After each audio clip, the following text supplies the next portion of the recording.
पतित पावन सीताराम सीताराम सीताराम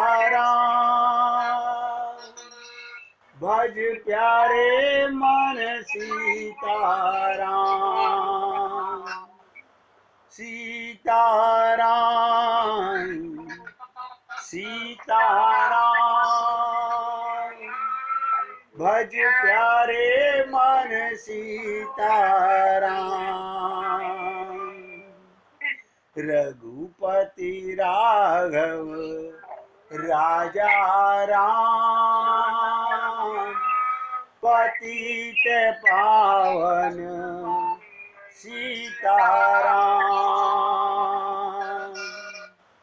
रघुपति राघव राजा राम पतित पावन सीताराम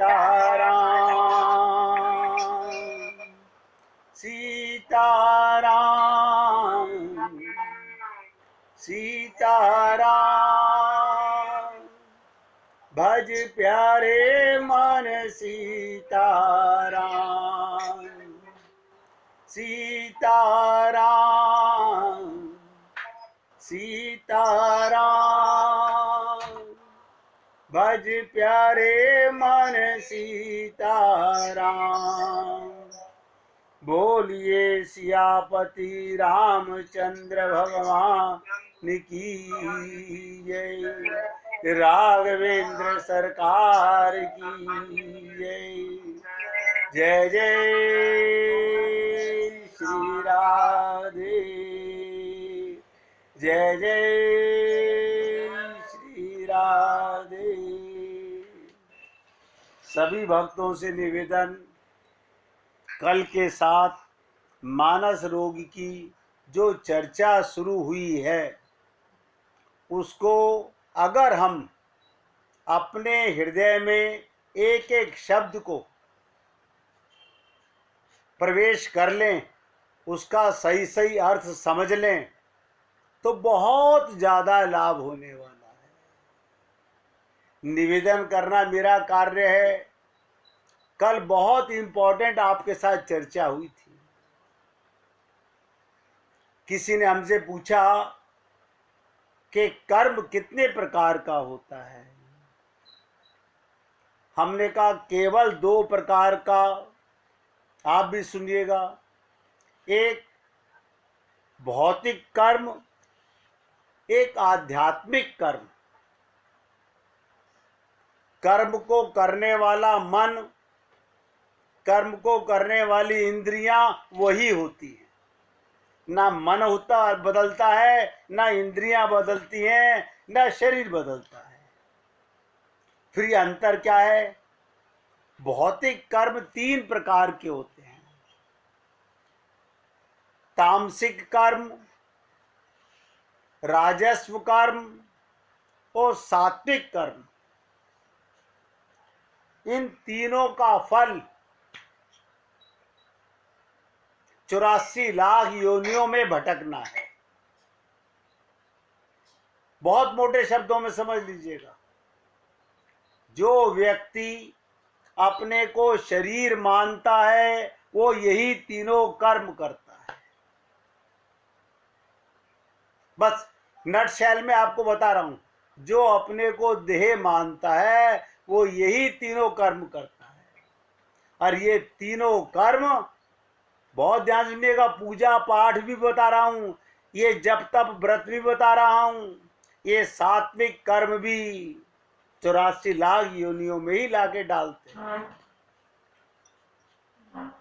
एक होता है आध्यात्मिक कर्म, गुरु का ध्यान, प्रभु का ध्यान, गुरु का सुमिरन, प्रभु का सुमिरन।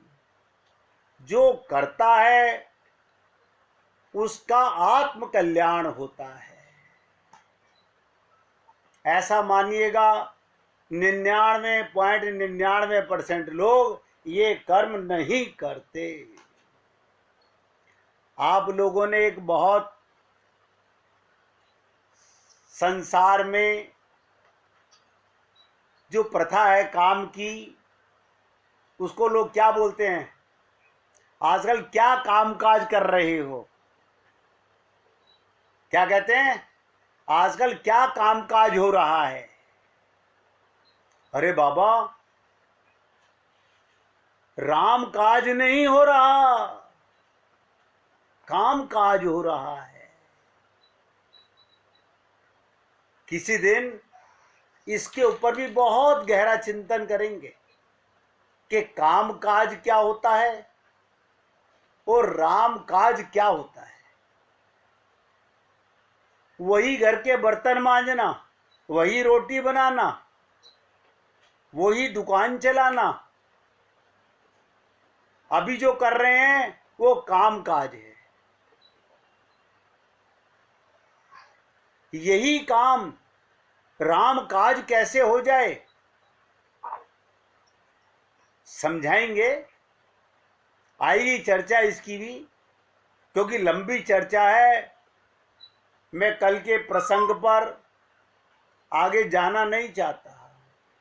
तो आप और हम लोग सोच के देखिएगा कि आप और हम लोग जो कर्म कर रहे हैं वो कौन से कर्म हैं। हम काम काज कर रहे हैं, राम काज कोई नहीं कर रहा, कोई नहीं कर रहा। इसीलिए भगवत प्राप्ति का लाभ नहीं मिल रहा।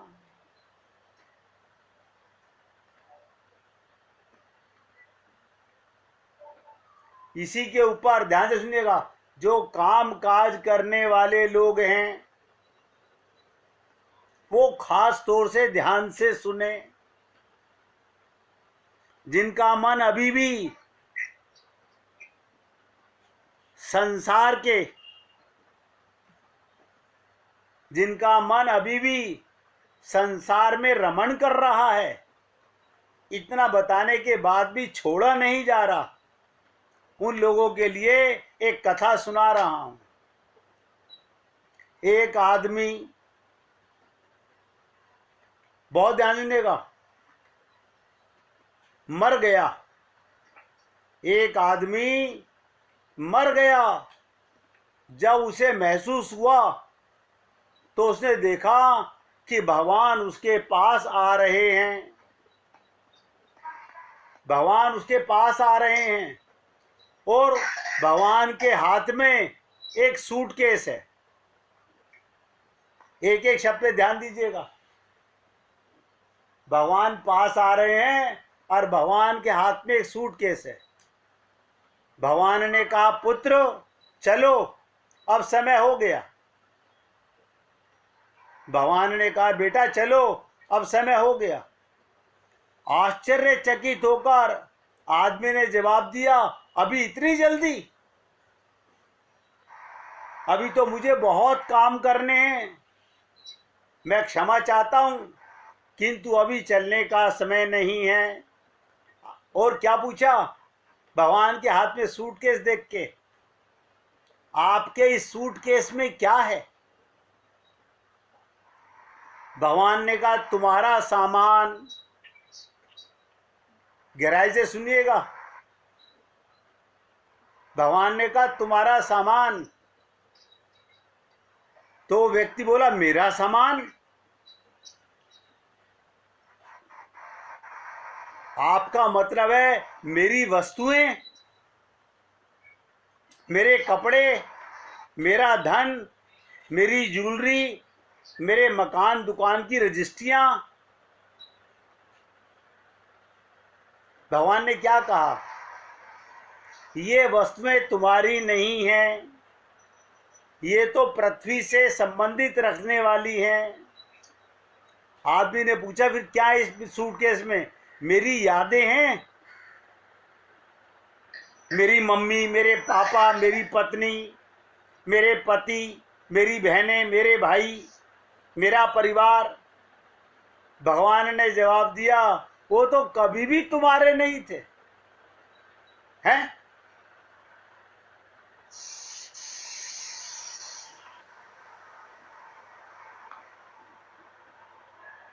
वो तो कभी भी तुम्हारे नहीं थे।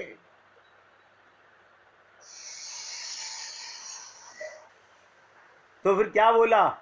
बोला फिर इसमें क्या मेरी बुद्धिमत्ता होगी? वो बुद्धि भी तुम्हारी नहीं थी, वो भी समय के साथ तुम्हें मिली थी, समाप्त हो गई, मिट गया, क्लीन सेट हो गए, स्लेट एकदम खत्म। तो फिर बोला इसमें फिर ब्रीफकेस में क्या है?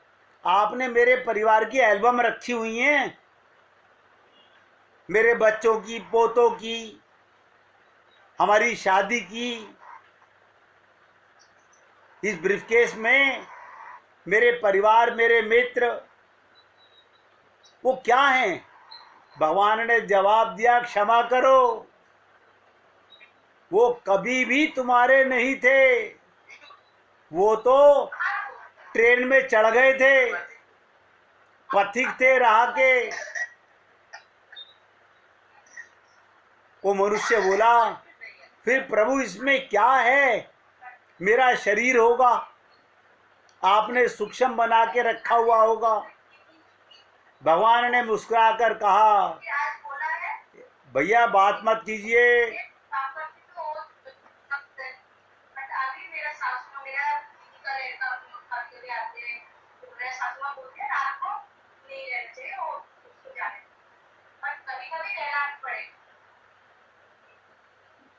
भगवान ने मुस्कुराकर कहा ये शरीर तो तुम्हारा कभी नहीं हो सकता। ये सारे लोग भैया कृपया करके शांत रहिए।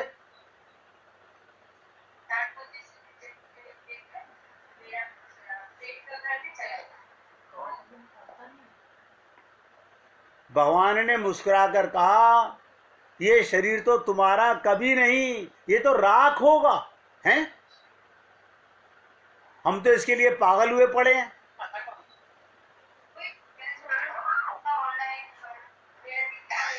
तो क्या ये मेरी आत्मा है? क्या बोले? क्या ये मेरी आत्मा है? भगवान ने कहा नहीं, वो तो मेरी है। एक एक शब्द पे ध्यान दीजिएगा।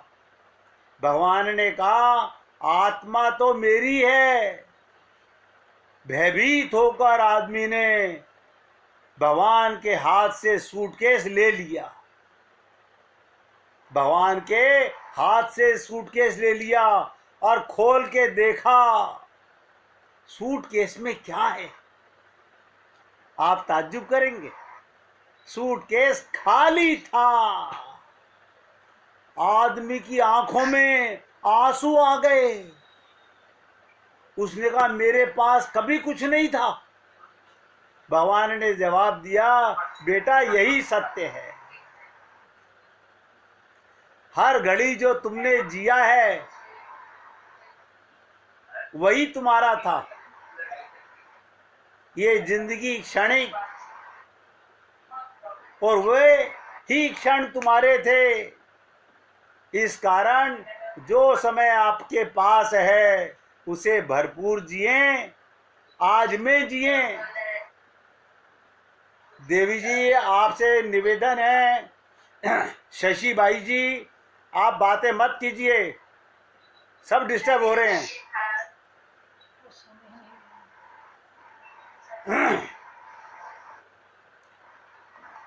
तो कहते हैं खुश होना कभी ना भूलें, यही एक बात महत्वपूर्ण है। मैं आप लोगों से निवेदन कर रहा हूं, ये जो आप और हम लोग जन्म से लेके मृत्यु तक काम काज, हमारे पति काम काज में लगे हैं, हमारा भाई काम काज में लगा है, हमारी औलाद काम काज में लगी है और हम भी काम काज में लगे हुए हैं। ये मूर्खता कब छोड़ेंगे?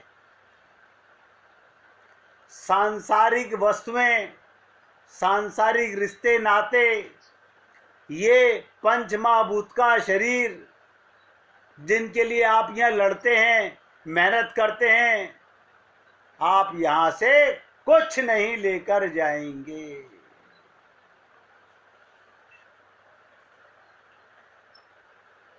मैं तो निवेदन कर रहा हूं, अच्छा लगे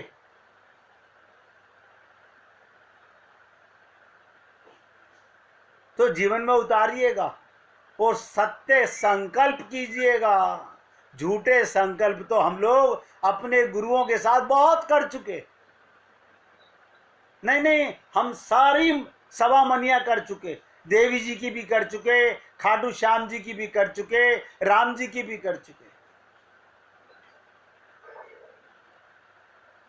ये पाप कार्य करने से कुछ नहीं होगा। असली कार्य राम काज। और हनुमान जी के लिए क्या गाते हो? राम काज करिवे को आत। हम लोग काम काज करिवे को आत। किसी दिन आपके साथ इस पर लंबी चर्चा करूंगा कि यही काम काज राम काज कैसे हो जाए।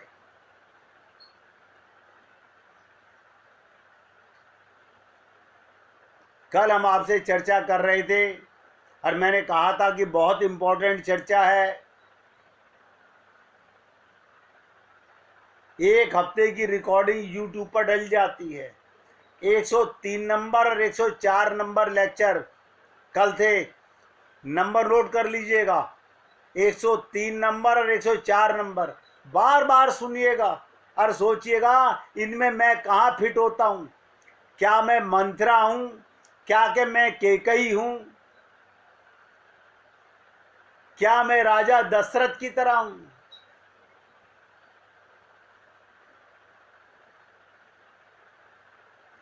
कल हमने आपसे कहा था, पर सुख देख जरई सोई छई।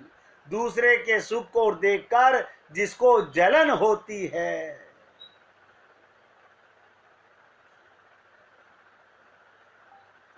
उनमें रामचरितमानस की सबसे पहले पात्र आती है मंथरा। जब उसको ये पता चला कि अयोध्या में अगले दिन भगवान राम का राज्याभिषेक होने जा रहा है, तो मन में ईर्ष्या आने लगी। ये रोग है। अब मैंने कल आपसे कहा था, ये वो छूत के रोग हैं जो एक दूसरे को लगाए जाते हैं। कल की चर्चा आपने बहुत ध्यान से सुनी होगी। मंथरा भागी भागी केकई के पास गई और केकई को रोग नहीं था, केकई रोगी नहीं थी, केकई स्वस्थ थी, लेकिन अंदर जैसे हम लोगों के अंदर कहीं ना कहीं ये कामना दबी पड़ी है, केकई के मन में भी थी। बहुत ध्यान से सुनिएगा। मंथरा ने क्या कहा? समाचार लेकर आई हूं कि कल राम को राज्य प्राप्त होने वाला है। तो केकई का हृदय को दुख नहीं हुआ, कोई जलन नहीं हुई, बल्कि प्रसन्न होकर बोली, तुमने इतना सुंदर समाचार सुनाया है। राम तिलक जो सोचे हूं काली, देऊ मांगू मन भावत आली। क्या कहती है केकई? यदि सच में कल राम को राज्य मिलने वाला है तो तुम जो मांगोगी वही मिलेगा। इससे लगता तो यह है कि केकई में कोई रोग नहीं था, कोई रोग के लक्षण भी नहीं थे, पर मंथरा ने छूत वाली बीमारी लगा दी। अंदर कामना जरूर थी। मंथरा ने थोड़ी देर उनका वार्तालाप हुआ, नहीं कि मंथरा के मुंह से उनके कान में जो कीटाणु गए। एक एक शब्द पे ध्यान दो। संतों के मुख से हमारे हृदय में भगवत प्रेम के प्रसाद जाता है। और ये जो हम गाल बजाते हैं इधर से उधर, मैंने कल भी कहा था, इससे छूत के कीटाणु अंदर आते हैं और हम सारा दिन उसकी चर्चा करते हैं। किसी ने सुबह सुबह किसी के बेटी का फोन आया, आज मेरे को बुखार हो गया है, उसकी माँ ने शाम तक पूरे शहर में ढिंडोरा पीट दिया। ये क्या है?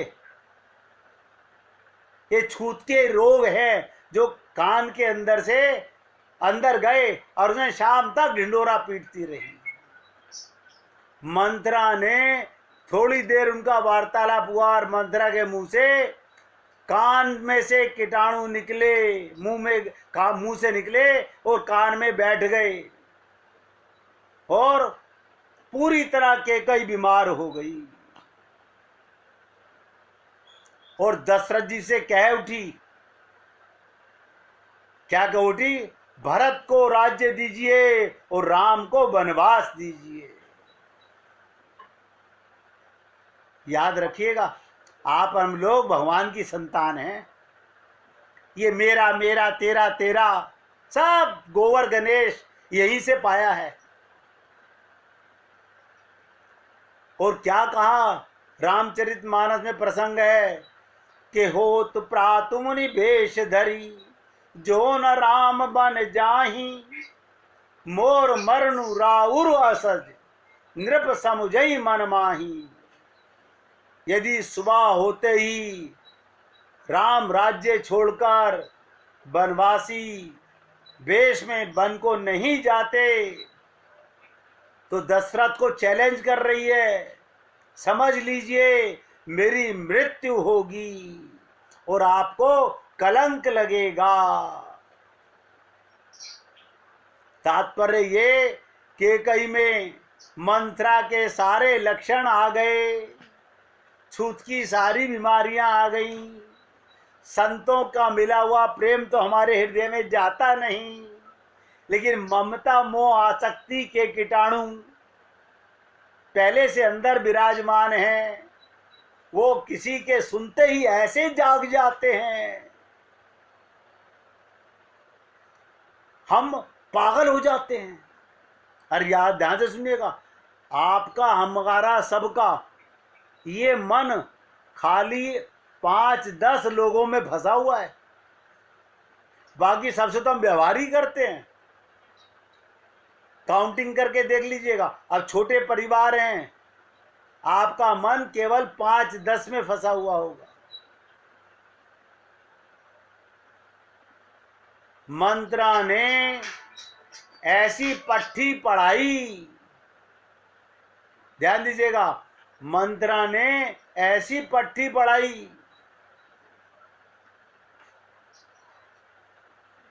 कि उससे क्या कहने लगी कि कहीं मंत्रा मुझसे बड़ी भूल हो गई। देखिएगा, तुमको मैंने सदा अपने पैरों में बिठाया पर तुम मेरे पैरों के पास बैठने योग्य नहीं। तुम्हारे लिए मैंने सही स्थान चुन लिया। कौन सा स्थान? कैकेयी ने क्या कहा? करो तो ही चक पूतरियाली, तुम आंखों की पुतली बनाकर रखने योग्य हो। तुमसे ज्यादा हितैषी तो मेरा पति दशरथ भी नहीं है।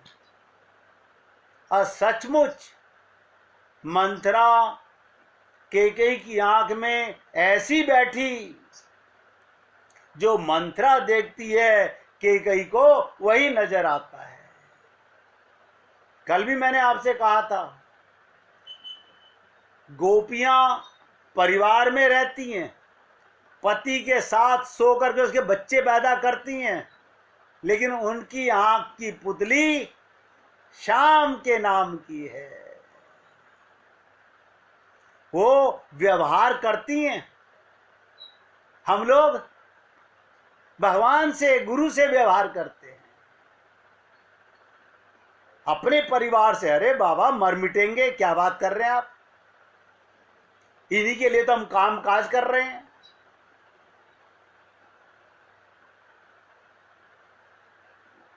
कैकेयी को वही दिखाई देता था। इस पर तुलसीदास जी ने सांकेतिक विवरण देते हुए कहा, मानसिक रोगों का संक्रमण कैसे होता है। हमारे अंतःकरण में ये मानसिक रोग कैसे आते हैं। और बता दूं, सुनिएगा। हमारे घर में हमारे मामा आए, मम्मी हमें कह रही है, बेटा ये तुम्हारे मामा हैं, मेरे भैया हैं, मैं इन्हें राखी बांधती हूँ, ये बहुत सगे हैं, मैं इनकी सगी बहन हूँ। हमारे मन में अच्छा आदर बैठ गया। एक दिन चाचा आए, बेटा ये चाचा हैं, हमारे इनसे मन नहीं मिलता। आपके मन में कहाँ से बातें आई?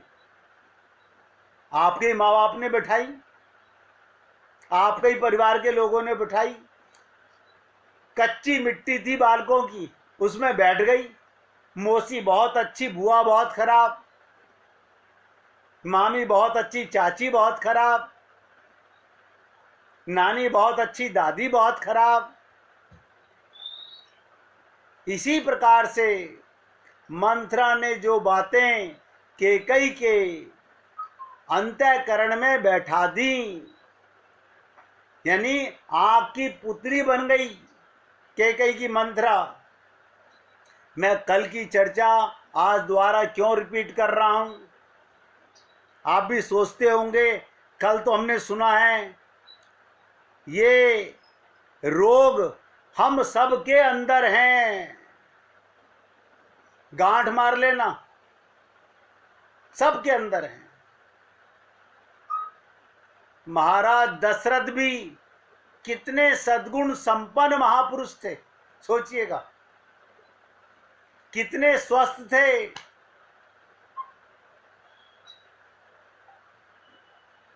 राजा, स्वर्ग के राजा इंद्र भी मृत्यु लोक के राजा को अपने साथ बैठाते थे। इतना बड़ा सम्मान था दशरथ जी का।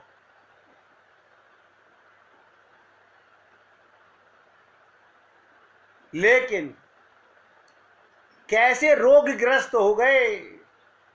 आप कहेंगे हमने रामचरितमानस तो बहुत बार सुनी है, इस तरह से नहीं सुनी। फिर रामचरितमानस कहाँ सुनी है? आपने रामलीला देखी है? रामलीला के पीछे छुपा हुआ गूढ़ तत्व नहीं जाना है।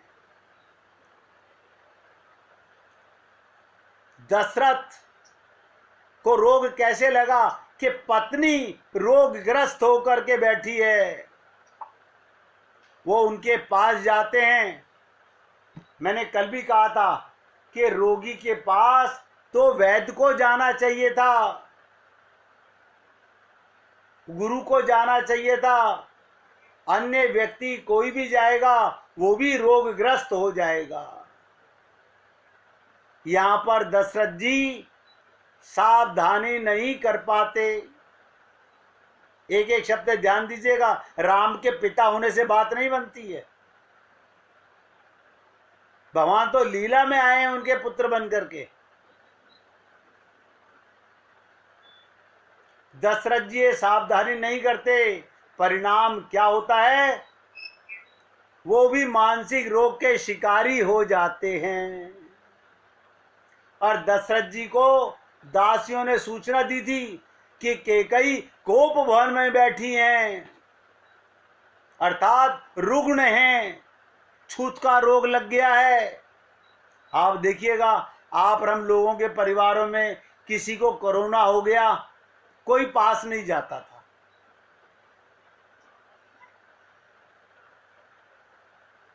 ममता थी, मोह था, तो चिपटे क्यों नहीं? हाय राम। इसी प्रकार वहां तो बच गए, लेकिन ये जो रोग अंदर मन में गया, ये जो छूत के कीटाणु आपके अंदर हमारे सबके जा चुके हैं, इनसे हम कैसे बचेंगे? पूरी ताकत लगा के सुनिएगा। मैंने कल आपसे समाप्त करते हुए ये निवेदन किया था कि गीता के दूसरे अध्याय का 62वां श्लोक, उसमें चर्चा आती है, संगात सजायते कामा कामात क्रोधो अभिजायते। संग से काम का उदय होता है और काम से क्रोध का उदय होता है। तात्पर्य ये, बहुत ध्यान से सुनो, मंथरा के संग से केकई के भीतर भरत को राज्य दिलाने की कामना का उदय हुआ था और उसमें राम को बाधक समझकर क्रोध उत्पन्न हुआ था। देखा काम कैसे आया, क्रोध कैसे आया, इसलिए वो कोप भवन में बैठी हैं और उनका रोग बुद्धि की ओर जा रहा है। ये विचित्र बात है कि केकई मंथरा से भी अधिक अस्वस्थ हो गई। आप बताइएगा, मंथरा क्या कोप भवन में जाके बैठी?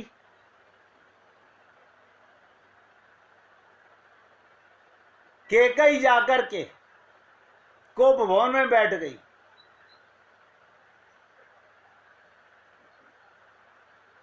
और मंथरा उनके भीतर अपना छूत का रोग बैठाकर चली गई और उनको संकेत करती गई कि आप कोप भवन में जाकर बैठिए। इसका अर्थ क्या है? तुलसीदास जी ने लिखा, काम बात कफ लोभ अपारा और क्रोध पित्त नित छाती जारा। ये काम बात का रोग है, कफ लोभ का रोग है, क्रोध पित्त का रोग है और ये तीनों जिसके अंदर आ जाते हैं उसे सन्निपात हो जाता है। आप और हम लोग क्या करें? हम सब अपने अंदर ये रोग तलाशें, सबको मिलेगा, कोई चैलेंज नहीं कर सकता।